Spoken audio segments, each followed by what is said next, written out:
2024년 1월 21일 연중 제3주일이며 하느님의 말씀주일 제1독서 요나 예언서의 말씀입니다. 주님의 말씀이 요나에게 내렸다. 일어나 저 큰 성읍 니네베로 가서 내가 너에게 이르는 말을 그 성읍에 외쳐라. 요나는 주님의 말씀대로 일어나 니네베로 갔다. 니네베는 가로지르는 데에만 사흘이나 걸리는 아주 큰 성읍이었다.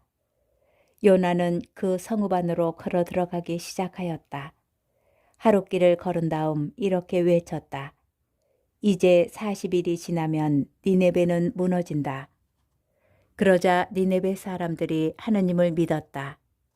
그들은 단식을 선포하고 가장 높은 사람부터 가장 낮은 사람까지 차로옷을 입었다.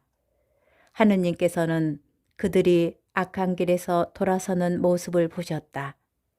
그래서 하느님께서는 마음을 돌리시어 그들에게 내리겠다고 말씀하신 그 재앙을 내리지 않으셨다. 주님의 말씀입니다.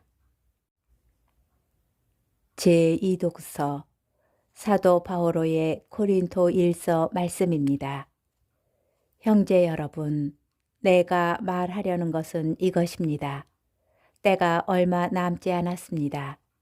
이제부터 아내가 있는 사람은 아내가 없는 사람처럼, 우는 사람은 울지 않는 사람처럼, 기뻐하는 사람은 기뻐하지 않는 사람처럼, 물건을 산 사람은 그것을 가지고 있지 않은 사람처럼, 세상을 이용하는 사람은 이용하지 않는 사람처럼 사십시오. 이 세상의 형체가 사라지고 있기 때문입니다. 주님의 말씀입니다.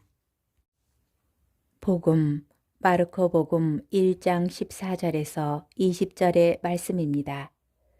요한이 잡힌 뒤에 예수님께서는 갈릴레아로 가시어 하느님의 복음을 선포하시며 이렇게 말씀하셨다. 때가 차서 하느님의 나라가 가까이 왔다. 회개하고 복음을 믿어라. 예수님께서는 갈릴레아 호숫가를 지나가시다가 호수에 그물을 던지고 있는 시몬과 그의 동생 안드레아를 보셨다. 그들은 어부였다. 예수님께서 그들에게 이르셨다. 나를 따라오너라.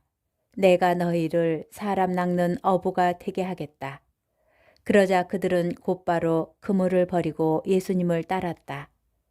예수님께서 조금 더 가시다가 배에서 그물을 손질하는 제베데오의 아들 야고보와 그의 동생 요한을 보시고 곧바로 그들을 부르셨다.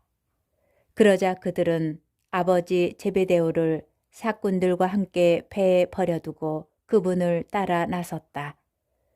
주님의 말씀입니다. 오늘의 묵상. 주일학교 아이들에게 하나님 나라에 대하여 교리 교육을 한 적이 있습니다. 그때 저는 하나님 나라에 대하여 이렇게 가르쳐 주었습니다. 하나님 나라는 영원히 묵주기도를 하는 곳이에요. 영원히 십자가의 길을 하는 곳이고 영원히 미사를 드리는 곳이에요. 영원히 하느님 말씀을 듣는 곳이고 영원히 교리를 배우는 것이에요. 그러자 한 아이가 아이고 하며 한숨을 쉬었습니다. 하느님 나라에 들어가는 것이 기쁘지 않을 것처럼 느껴지는 사람은 손을 들어보라고 하였더니 아이들 모두 손을 들었습니다. 하느님 나라는 어떤 곳일까요? 제가 아이들에게 예로 들었던 묵주기도, 십자가의 길, 미사, 하느님 말씀, 교리, 이 모든 것이 무엇을 의미할까요? 바로 하느님과 함께하는 시간입니다. 많은 신앙인이 이미 하느님과 함께하는 기쁨을 잃어버렸습니다. 하느님 나라를 준비하여야 한다는 신앙의 분명한 목적의식도 잃어버린 신앙인들이 많습니다. 그저 교우들과 만남에서 얻어지는 기쁨만을 신앙생활의 유일한 목적으로 느끼며 미사에 나옵니다. 고해성사를 보아야 하는 이유도 잃어버리고 미사와 복음 말씀이 삶을 변화시키는 기쁨도 느끼지 못하며 하느님을 믿고 있다 라고 말하는 교우도 많습니다. 이 세상의 형체가 사라지고 있기 때문입니다. 바오로 사도의 이 말씀처럼 세상은 언젠가 사라지게 될 것입니다. 우리에게 필요한 것은 때가 차서 하느님의 나라가 가까이 왔다 하신 예수님의 말씀을 믿음으로 받아들이고 하느님과 함께하는 기쁨을 잃어버린 삶의 모든 습관에서 떠나 하느님께 돌아서는 회개의 삶입니다. 회개하는 삶은 그리 어렵지 않습니다.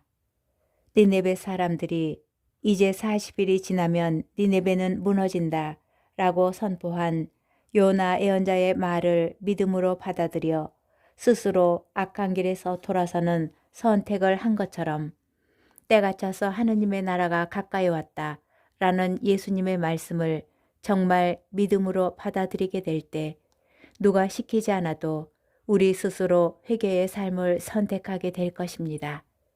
하느님께서 마련하신 구원과 영원한 생명, 그리고 하느님 나라를 차지하는 신앙생활은 복음을 믿는 삶에서 시작됩니다.